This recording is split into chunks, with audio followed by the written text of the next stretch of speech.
We got big homie CC on DJ You Go Crazy. So we finna get into this video, man. I got some active energy, man. Like I just transmuted a lot of pent up energy as well. Just left the gun range. Shot a couple 7.62, seen some rifles, shot some 9s. Good day. Let's get into this reaction, man. Let's get right to it. Big homie CC, what you on, gang? I'm just ghouling out, man. You know, had to come sit on the couch and politics with you for a Gabon second. News. Gabon News. Show that. Well, welcome to DJUTV. It's definitely a blessing to have you. Man, you've been going crazy all over the different YouTube platforms, from real life true stars to Cam Capone, Spliff D, you know. Shout out to all the platforms you've been on, man. This is a well-awaited, you know, a very anticipated. You dig what I'm trying to tell you? This is my first Chicago platform. And they say you from Chicago. Born and raised. I'm a Chatham baby. I went to Ruggles. And out of all the interviews, this your first Chicago interview. What took you so long to come back home? You know, man, like I've been out here kicking it and stuff like that, but like shit, you know, that ticket, that price tag, you know what I'm saying? Like, and then I wanted to make sure when I did one, I came to the biggest one. You feel me? Like, I ain't really trying to play. I'm trying to make sure I get my message out and it strike as fast as possible. Type. Straight like that. Show that. Well, we ain't gonna waste no time with you, big homie. Let's take it from the top. Tell us where you from. Man, I'm from Chatham, Gresham area. I'm a Chatham baby. I grew up on 76 in St. Lawrence. I ain't watched this interview, so I'm watching it with y'all. You know what I'm saying? I'm not gonna react to the whole thing, but I know y'all be wanting the hot topics, but the clips ain't out yet, so we just react to it raw. I took it from there. I'd have been to the low end, out west, all through. You feel me? So, you know, childhood grammar school was Ruggles. I went to Dixon. You know what I'm saying? I had Killwood for a little while. Then I took it out to the burbs. You know, I played football. So I took it out that way. And been running across the world ever since. Okay, cool. So tell us about your football career, because you are a guy of bigger size. You so big, somebody would expect for you to play football, right? Yeah. You know, I took football as far as I could take it, man. You feel me? I was at Mississippi Valley State, Eastern Illinois. You feel me? Got a couple practice squad looks. You feel me? After that, I started my security career. You feel me? I knew all the athletes. You know what I'm saying? So once I had that going, smart. I jumped right into the bodyguard field. I only want to roll and these. been getting wild ever since then, for sure. I'm washed up on the football side now, though. You feel me? I don't fuck around in it at all. I don't even hoop. I just be getting to it. I stay working out though. I still live weight. I'm still benching over 500, stuff like that. Benching over 500 is crazy. Insane. That shit's insane. You got to, man. These young guys working the YNs. You can't play no games with them. Man, that's one of the topics I wanted to talk about about with you tonight. Is the YNs. Let's talk about the YNs, man. The young niggas. The young niggas. Right. They got a movement going on right now, right? They say all you old ass, grown ass goofies need to get out the way. You know. You being a guy in your 30s, you know what I'm saying? You probably in the category, you know. Bro, I'm definitely up now. So what's your thoughts on these young guys coming up and now they're being labeled as the YNs? You know, I don't like it. You feel me? Anytime I come across any of them, I try to make sure I take time, ask some questions, get to know them a little bit, and then, you know, try to give them as much game as possible. You know, I don't think most of them realize that there is no reset button. There is no way to restart this. It's not a game, bro. This is not GTA. I just left the gun range, bro. This ain't Grand Theft Auto, bro.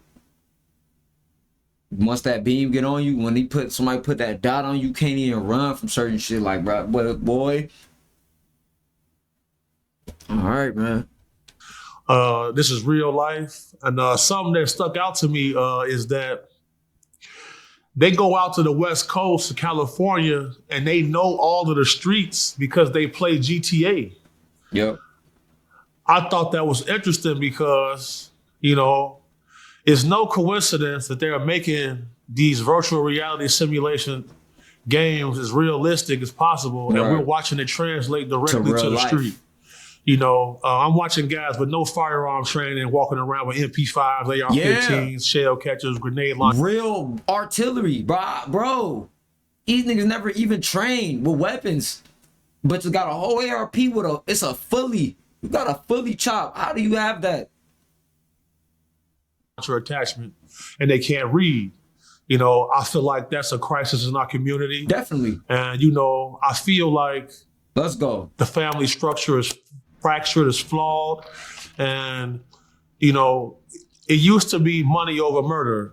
Right. And now we're watching where it's murder over money. And we was always taught that you're not going to be able to get money on this block if y'all killing. And we're watching these guys do the complete opposite. Recently, I seen a kid, we had a rap studio, and I noticed the type of firearm that he had. But he was asking everybody, could they buy him something to eat? And this is a $2,000 weapon, probably. Firearm he had so many attachments, and it's well over $2,000 for that gun he had. And I asked him, I said, do you feel like you need this weapon that much? Would you rather prioritize this over the nourishment of your body? The man said, yeah, I'm not trying to die. And I just couldn't imagine living under those circumstances. Yeah, that's literally survival mode, because you can have your weapon. Everyone has weapons. White people, Mexicans, blacks, Asians, Arabs, especially in America. But why do we glorify? I have to. It's because niggas don't go to the gun range. I'm trying to tell you. Everybody wants to shoot their guns. Some people want to hunt. Some people do their thing. You got your way, you get it out. You go to boxing. You transmute the energy, but you don't destroy your life and your community because you want to have your gun on you. And I know that is y'all think it's deeper than that. Well, it's politics, it's street shit. Bro, niggas be wanting to get into it to shoot their guns. And because they lack emotional intelligence, so they made all these decisions, and now they got ops and they beefing a bunch of situations they threw themselves in.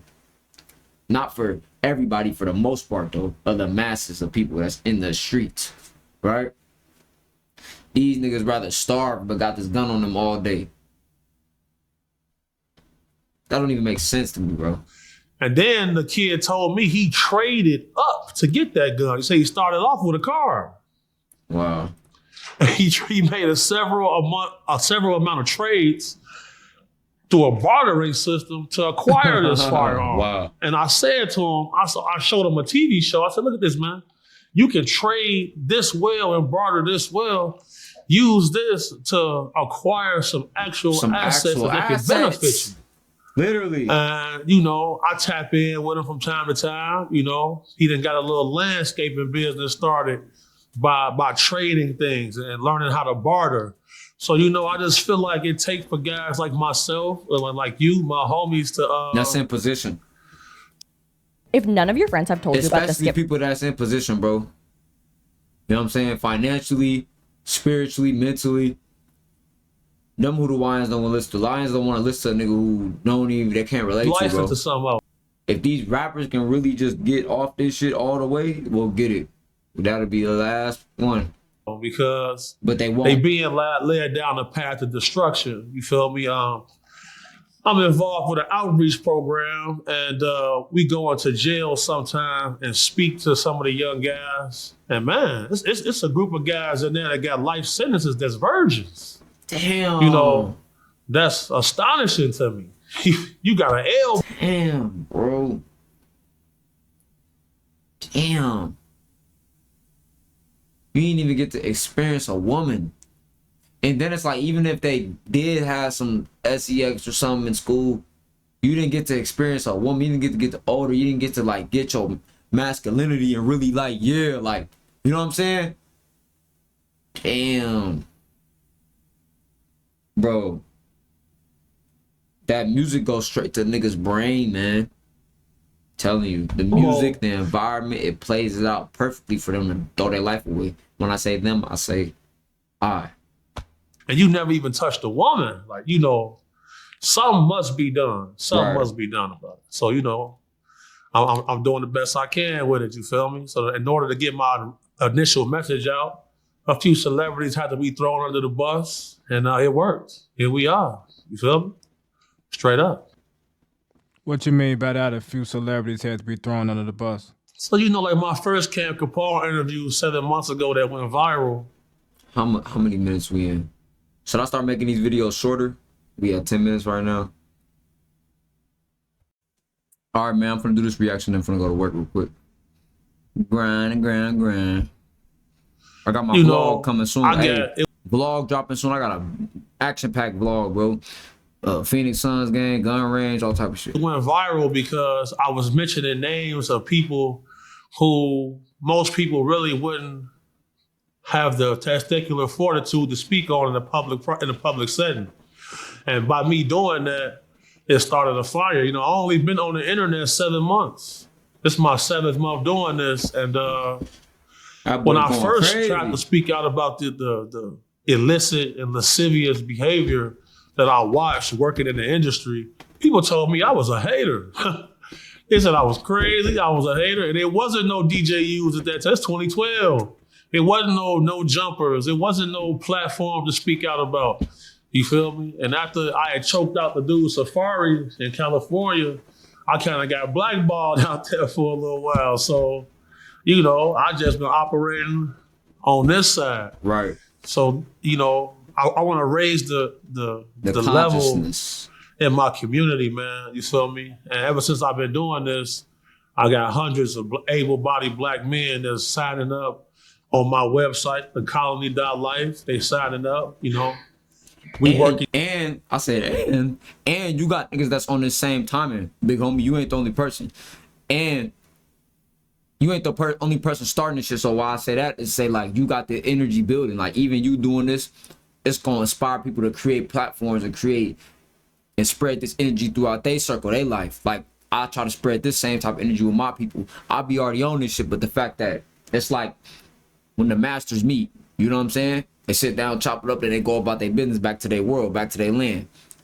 So, yeah, bro, I'll be trying to share this with everybody that's in my tribe, everybody that I rock with. You feel me? Try to share the same light frequency of us being, like he say, mind able body, getting my body right. Shit, training, military training, physical training, mental training, financial, everything is getting sharpened. Everything gotta be tightened, bro. We gotta be on point, bro. Human trafficking. We've been out taking calls here in Chicago. We pulled up on a lady yesterday. She had an active stalker who lived in her building. You know, we pulled up on him yesterday, confronted him. You know, we just out here standing on business, bro. You know, we must police ourselves. I feel like the modern black man is nothing like how me and my homies are. You know, a lot of these guys, you know, they suffer from sexual confusion. Because, like, if they not attracted to you, they gonna hate on you. You see what I'm saying? So if you go look at the America's Next Top Model guy, Don Benjamin, look at his Instagram. Look at his comments. Then go to Rick Ross' comments. You feel me? You see nothing but men in the comments. You know what I'm saying? Talking crazy. I never thought about it like that. You don't be thinking about shit like this, bro. You would be like, oh, what is Big Homie talking about? Because you don't want to think and use your mind. And sometimes somebody presents a conversation that hasn't been presented before. He's going to be like, whoa, he on some zesty shit. You need to listen to what he said. Why do men feel so entitled to comment on other men all day? I never understand why I be having niggas that's 30 years older than me trying to talk crazy at me in the comments. I'm like, bro, even if when I get to that age, I'm not even gonna talk to nobody that's that age in this type of way, because my intellect, my wisdom gonna be different. But a lot of these niggas is weirdos. And another thing is too, just by attraction thing, that could be a point that they dealing with they inner self, and shit is conflicted, right? But a lot of niggas be projecting because when they see you, they see everything you not doing, everything they not doing. you offend them some type of way. You might remind them of a nigga they went to school with that used to bully them or some shit like that. Or your confidence, they can't find their confidence. They can't get their life in order, so now they projecting on you. And it's just weird to me. So, you know, I just been trying to restore some form of order that I can. Because, man, you know, I don't have any children. You know, I'm a little leery of bringing kids into this world. I feel knowing you. what I know, you know, every 40 seconds somebody is kidnapped. 51% of women experience violence in their relationships. It's a lot of strange things taking place. You feel me? I'm just trying to, I feel like God sent me to do a job and I'm going to get it done. Oh, no. I'll be thinking about that too, because even a lot of like women these days, bro, like I don't think women are like, I don't know what's going on, man.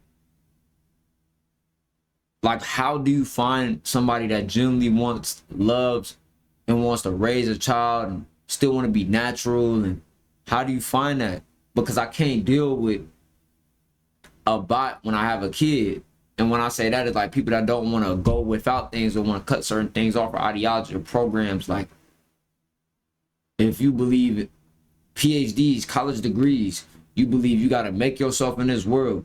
You believe, oh, I got to have the birth in the hospital. You just like indoctrinated. I got to get married on paper. Like all these certain things that just like, I'm not saying I wouldn't do them, but the fact that if you need that, I can't deal with you.